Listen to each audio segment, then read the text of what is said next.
नमस्कार दोस्तों, मैं एडवोकेट नितिन सिंह तेवतिया आपका स्वागत करता हूं हमारे YouTube चैनल वी एडवोकेट्स पर। आज हमारे साथ हैं नवीन सलेर जी, जो एक कानून विशेषज्ञ हैं और वो आपको बताएंगे पेस्टिसाइड मैनेजमेंट बिल के बारे में। नए पेस्टिसाइड मैनेजमेंट बिल 2020 में क्या परिवर्तन किए गए हैं, मोदी जी का, सरकार का, इसके पीछे क्या उद्देश्य है और क्या वजह है कि ये परिवर्तन हुए हैं, यह सब हम जानेंगे एडवोकेट नवीन सलार जी से। तो आइए सुनते हैं एडवोकेट नवीन सलार जी को। नमस्कार। आज हम चर्चा करेंगे पेस्टिसाइड मैनेजमेंट बिल 2020 की, जो हाल ही में बड़ी चर्चा का विषय रहा है और जिसके ऊपर लोगों ने कुछ में अपोज भी हुआ और बहुत लोगों में डिस्कशन है और बहुत लोग इस बारे में जानना चाहते हैं। तो सबसे पहला सवाल जो हम लोगों के मन में आता है कि नए बिल की ज़रूरत क्या थी, जब हमारे पास पहले से मौजूद इंसेक्टिसाइड एक्ट 1968 है।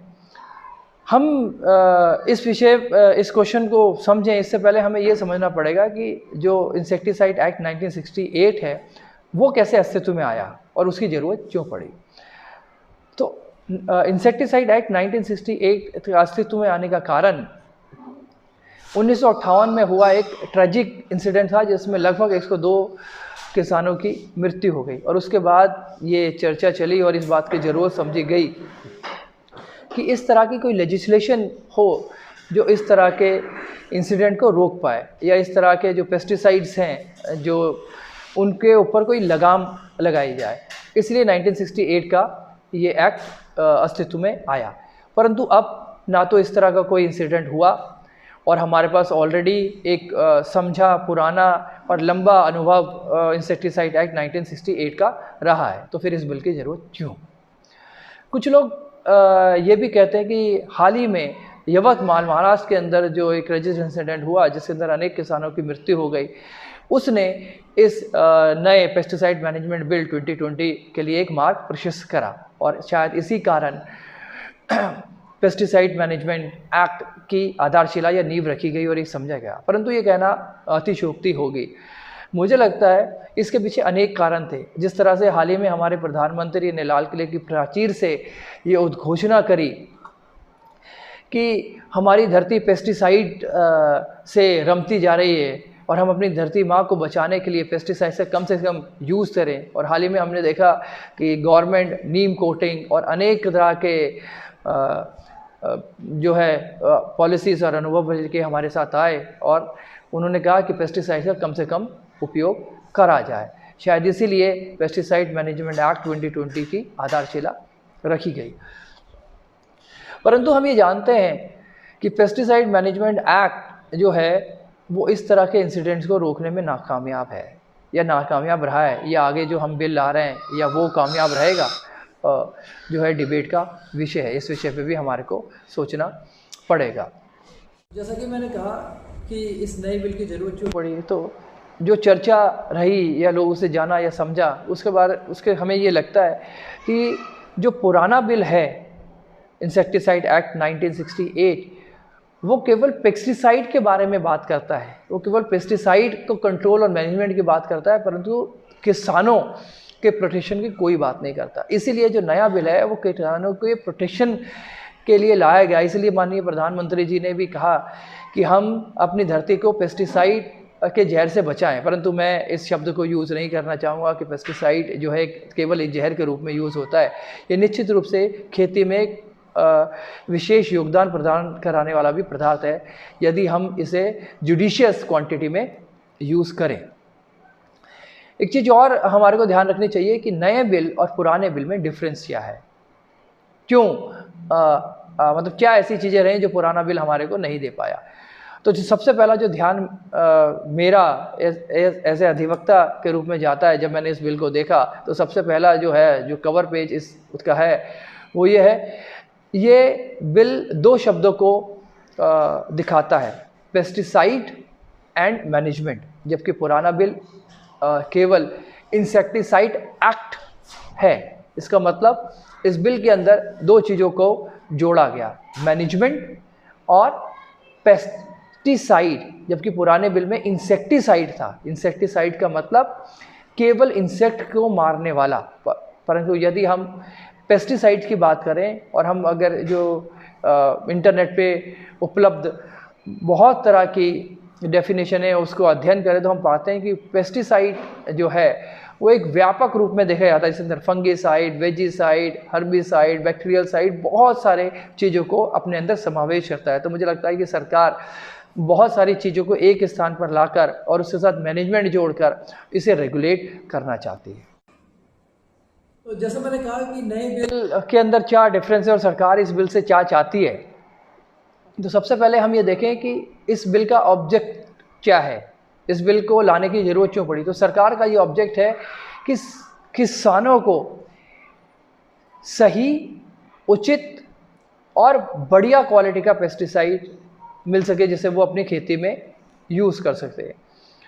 मतलब जो उन्हें बताया गया वही मिले और स्पोरियस टाइप के जो नकली या सब स्टैंडर्ड जो पेस्टिसाइड है उनको दूर करा जाए। और सरकार का ये भी मत है कि पेस्टिसाइड से दूर कर हम ऑर्गेनिक खेती की तरफ जाएं। परंतु ये सवाल भी अपने आप में दो सवालों को और जन्म देता है कि क्या हमारे फार्मर्स इतने एग्रो लिटरेट हैं कि वो सही और उचित मात्रा में पेस्टिसाइड का उपयोग कर पाए। हमारा जो एग्रीकल्चर लिटरेसी रेट है वो क्या है, तो मैं कहूँगा वो बहुत थिन है। सरकार को एग्रीकल्चर एजुकेशन पे भी और फार्मर एजुकेशन, फार्मर एम्पावरमेंट के ऊपर भी काम करना चाहिए ताकि हमारे फार्मर जुडिशियसली उस पेस्टिसाइड को यूज़ कर सकते हैं। उसकी स्ट्रेंथ, उसकी वीकनेस, कौन सा पेस्टिसाइड ठीक है, कौन सा पेस्टिसाइड ठीक नहीं है, उसके बारे में भी जान सकें। तो मैं चाहता हूँ कि सरकार हमारे एग्रो लिटरेसी के ऊपर भी ध्यान दे। दूसरा और महत्वपूर्ण पहलू ये है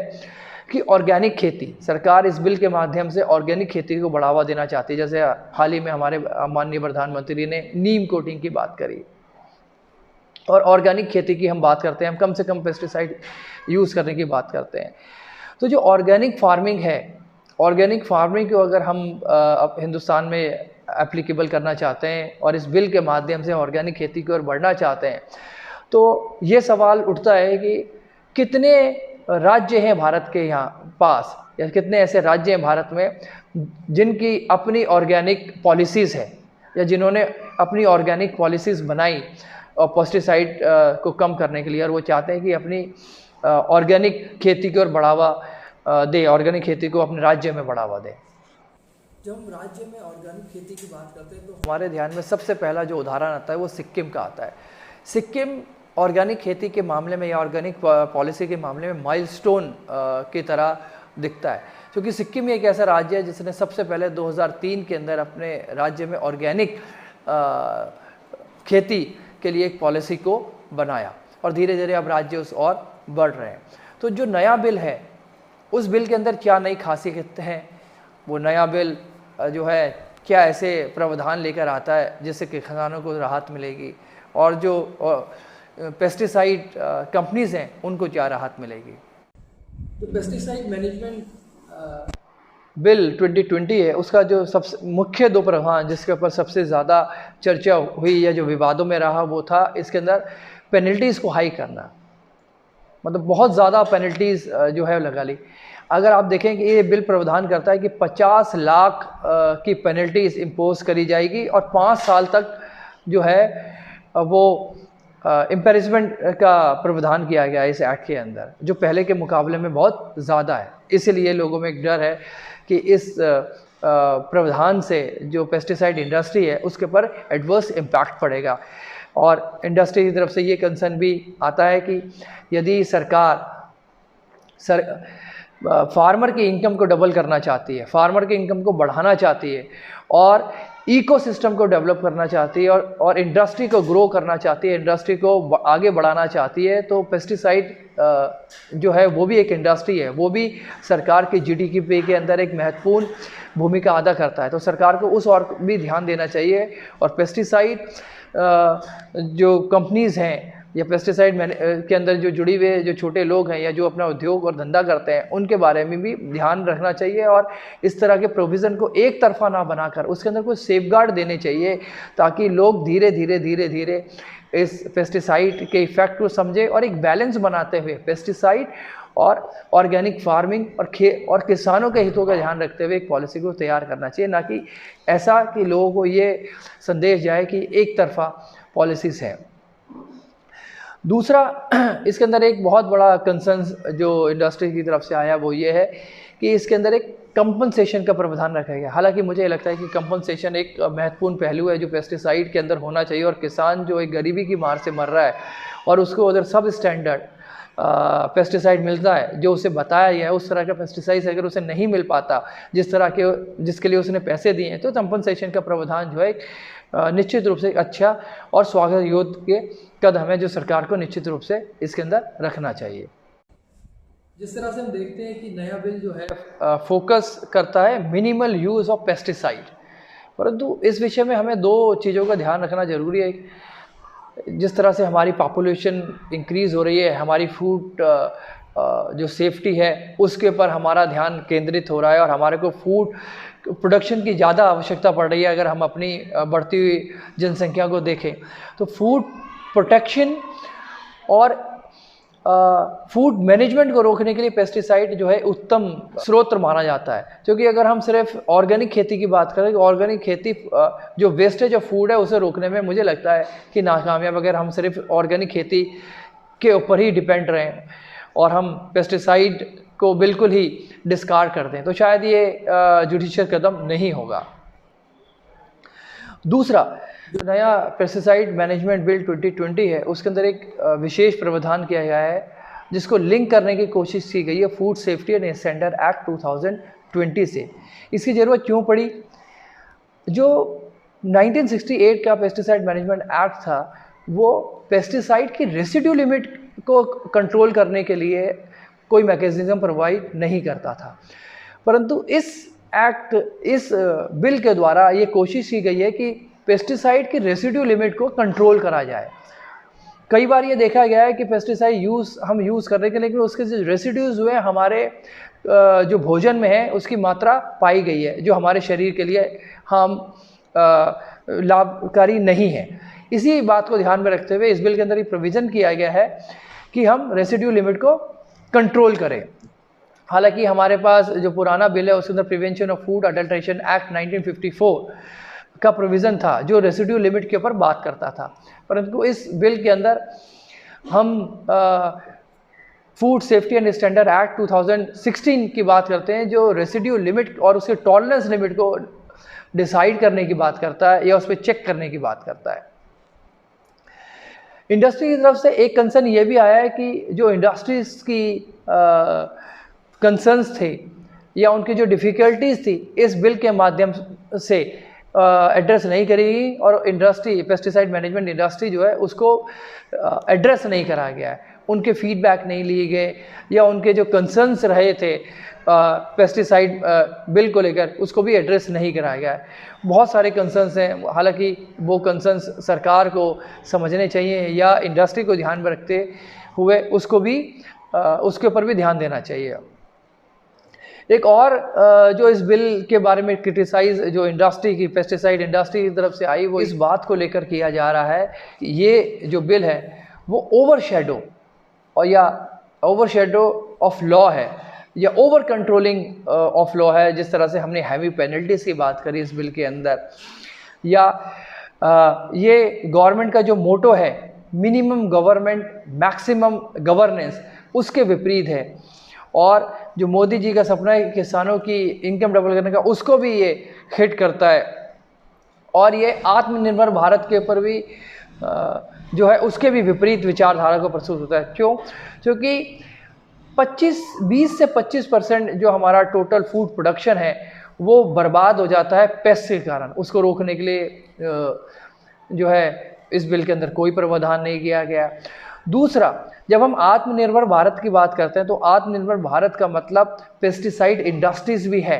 पेस्टिसाइड इंडस्ट्रीज जो एक महत्वपूर्ण योगदान देती है हमारी जीडीपी के अंदर, तो ये जो पेस्टिसाइड इंडस्ट्री है उनका एक इस कंसर्न है। और आत्मनिर्भर भारत के बाद तो कोविड-19 जो रहा उसके बाद जो लॉकडाउन हुआ उसके अंदर आत्मनिर्भर भारत के बारे में विशेष रूप से ध्यान दिया गया। तो इस बिल का विरोध इस बात को भी लेकर किया जा रहा है। तो अब आगे का रास्ता क्या? आगे हम कैसे बढ़ें? क्या हम पेस्टिसाइड को बिल्कुल ही ख़त्म कर दें, उस पर बैन लगा दें, या हम बिल्कुल ही ऑर्गेनिक खेती की तरफ चले जाएं। तो आगे का रास्ता हम कैसे डिसाइड करें? मुझे ये लगता है या मैं ये मानता हूँ कि हमें अपने फंडामेंटल प्रिंसिपल्स को नहीं भूलना चाहिए। हमारा फंडामेंटल प्रिंसिपल जो है खेती है, और खेती कैसी? ऑर्गेनिक खेती। हमारा किसान खेतों में गोबर की खाद, बायो वेस्ट उसका यूज़ करके खेती करता रहा, परंतु इसका मतलब ये भी नहीं है कि पेस्टिसाइड बेकाम की चीज़ है या उसका कोई अस्तित्व नहीं है। नहीं, हम चाहते हैं कि पेस्टिसाइड का उपयोग उचित मात्रा में, सही मात्रा में, उसका सही आकलन करके करा जाए, और दूसरी तरफ हमारी सेहत, हमारी हेल्थ के साथ भी बैलेंस बिठाया जाए और रेसिड्यू लिमिट्स को कम करा जाए। तो ज़रूरत है किसानों को एजुकेट करने की, ज़रूरत है एग्रीकल्चर लिटरेसी रेट को बढ़ाने की, ज़रूरत है उचित और बढ़िया पेस्टिसाइड को किसानों को मुहैया कराने की। आपका बहुत बहुत धन्यवाद, शुक्रिया।